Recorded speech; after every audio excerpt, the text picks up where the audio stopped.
أهلا وسهلا بيكم. لو انتوا أول مرة تشوفوني، أنا فاطمة من مطبخ شطة وكمون. ازيكم يا حبايب قلبي؟ عاملين إيه يا عيلتي الصغننة؟ النهاردة هنعمل أكلة جديدة من أكلات العيد الكبير، ممبار ومحشي. الصينية مش محتاجة كلام، هي بتتكلم عن نفسها. بس هنعمله بقى بشوية تريكات كده وشوية حركات يخلوه طعمه تحفة، واللي ياكله من إيدك يشكرك على الأكلة دي. بس طبعا هنسخن يومنا كده بالمواعين. ده ده المعتاد بتاع كل ست بيت، تسخين اليوم وبدايته بالمواعين. بس طبعا كله هيخلص على طول ان شاء الله. ما ننساش طبعا نذكر ربنا سبحانه وتعالى ونستغفره، وطبعا نكبر يا جماعه. في الايام دي الرسول عليه الصلاه والسلام قال: زينوا اعيادكم بالتكبير. كان سيدنا عبد الله بن عمر كان يمشي في السوق يقول: الله اكبر الله اكبر ولله الحمد، الله اكبر الله اكبر، لا اله الا الله. كان يمشي يكبر ويهلل في السوق والناس ترد عليه، فكان يدج السوق بذكر الله وبالتكبير والتهليل. فعشان كده ربنا يملأ أيامنا كلها أعياد وخير وبركة. نملأ بيوتنا ولساننا بذكر ربنا سبحانه وتعالى والتكبير في الأيام دي. ندخل بقى على الوصفة بتاعتنا النهاردة. معلقة شوية زيت على النار، ومعاهم معلقة سمنة كبيرة أو معلقة دهنة حيواني أو سمنة حيواني، اللي تحبيه اعملي بيه. ومع بصلتين كبار مكعبات هننزل بيهم، نشوحهم مع بعض شوية كده. وهنا جنبنا طاسة على النار أو صينية على النار. هنعمل البدنجان اللي كنت عملته وقورته وجهزته قبل ما اصور. فعملته بقى جنب جربيه بالتركيه دي، انك تقليه قبل ما تعمليه. والله هيطلع طعمه جبار، يبقى زيه زي الممبار ويمكن اطعم كمان. هنا خلاص بقى احنا هندبل البصله بتاعتها، مش هنديها اللون الذهبي الغامق. وننزل عليها بمعلقه فلفل احمر، وده عشان يدي لون حلو كده. وده معانا الصلصه بتاعتنا. وهنا الرز هنحط عليه التوابل: معلقه كزبره ناشفه، معلقه كمون، معلقه فلفل اسمر، مكعب مرقه دجاج. ودي رشه جوز الطيب. هتعمل ريحه للمحشي وطعم جبار للممبار وللمحشي وخلطه المحشي. ودي معلقتين هريسه شطه. وده قرنين فلفل حامي، عشان انا جيت اعمل شطه ما لقيتش عندي شطه. حطيت فلفل حامي من ده عشان ايه؟ يدي طعم الصلصه كده ايه شويه. وهنا خلاص الصلصه بتاعتنا. والله يا جماعه شكل الرز من غير الصلصه وكان طعمه تحفه.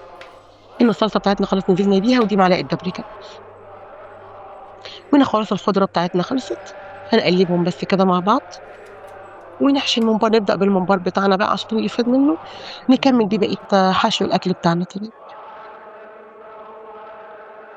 بس طبعا يا جماعة أنا جيت أعمل بإيدي لقيتني مش سريعة خالص في الموضوع ده، فجبت القمع بتاعنا المتين وقلت نجرب نكمل بيه بقى. صراحة بينقذني في الأوقات ده، بيبقى سريع وبيبقى أحسن من إيدي يعني بكتير، أفضل منها في السرعة طبعا. هنا هنحشيه بقى. خلصنا كده، قربنا نخلص الممبار بتاعنا حشو، مش هياخد معانا وقت خالص بالقمع، لأن القمع بينجز صراحة.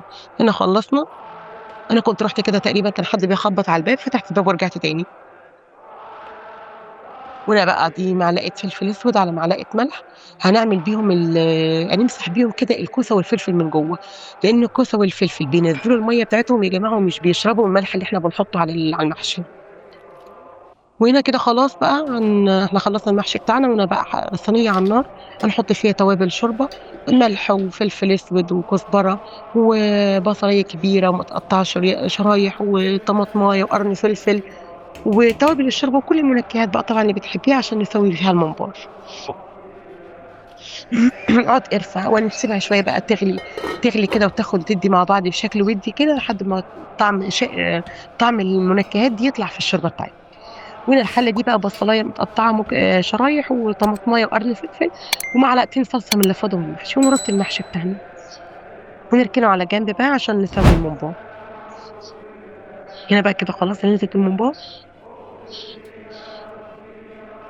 كل مجرد ما يغلي بقى ناخد منه شويه منه ونسوي بهم المحشي. اللهم صل وسلم وبارك عليك يا حبيبي يا رسول الله. ما ننساش يا جماعه نكتر من ذكر ربنا سبحانه وتعالى في الايام دي، وربنا يجعل لنا فيها دعوه مستجابه يا رب. وربنا يحفظ بيوتنا واولادنا من شر شياطين الانس والجن يا رب. يلا كده خلاص بقى نرجع لوصفتنا. خلاص كده الممبار بتاعنا خلص. كده بقى نشوف استوى ولا لسه. كده خلاص.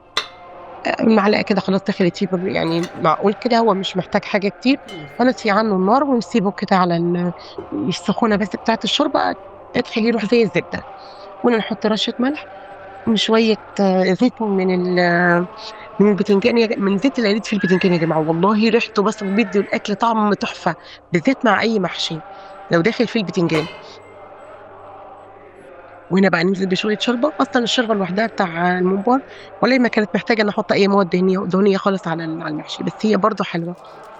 وهنا بقى نعمل شوية شوربة كدابة للملوخية عشان مش هعملها بشوربة الممبار.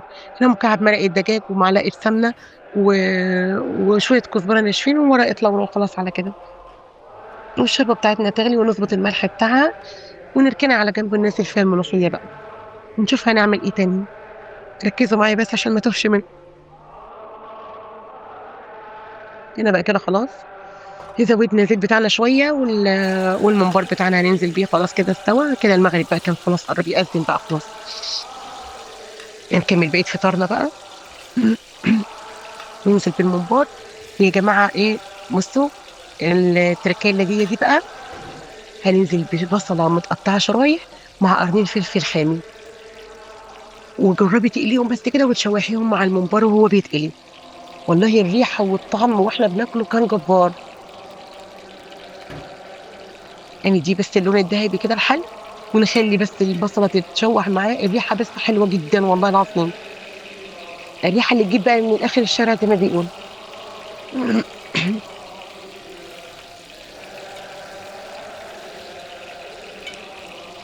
لا نخلصوا بقى مع بعض ونشوف نسيبه يتحمر بقى كده ونشوف هنعمل ايه تاني. تقريبا كده انا خلصت الاكل بقى، ان كده الممبار خلص والملوخيه جنبه على النار خلص وتقريبا المحشي استوى، ايوه كده انا برضه خلصت. الملوخيه بتاعتنا وطبق سلطه والمحشي والبتنجان بتاعنا والممبار. جربي بقى كده تعملي ساندوتش كده برغيف عيش بلدي، وحطي عليه صباع الممبار كده وقرن فلفل حامي من دول على شويه البصل، وجربي وادعي لي بعد الاكله دي. مش محتاجة كلام تاني، دي كانت محتاجة شوية طحينة بس أنا إيه ما كانش عندي بصراحة، فكان كفاية الأكل كده بالنسبة لنا كان تحفة الحمد لله وفضل ونعمة من عند ربنا. سلطة خضرا بقى وشوية الملوخية وشوية شربة بتاعة الممبار والمحشي بتاعنا، وبألف هنا على قلبكم. ولو الفيديو عجبكم والوصفة عجبتكم ما تنسوش تعملوا لي متابعة ولايك للقناة، لايك ومتابعة للقناة، ويا رب تكونوا استفدتوا من الفيديو بتاعي. أشوفكم في فيديو جديد ووصفة جديدة. باي باي.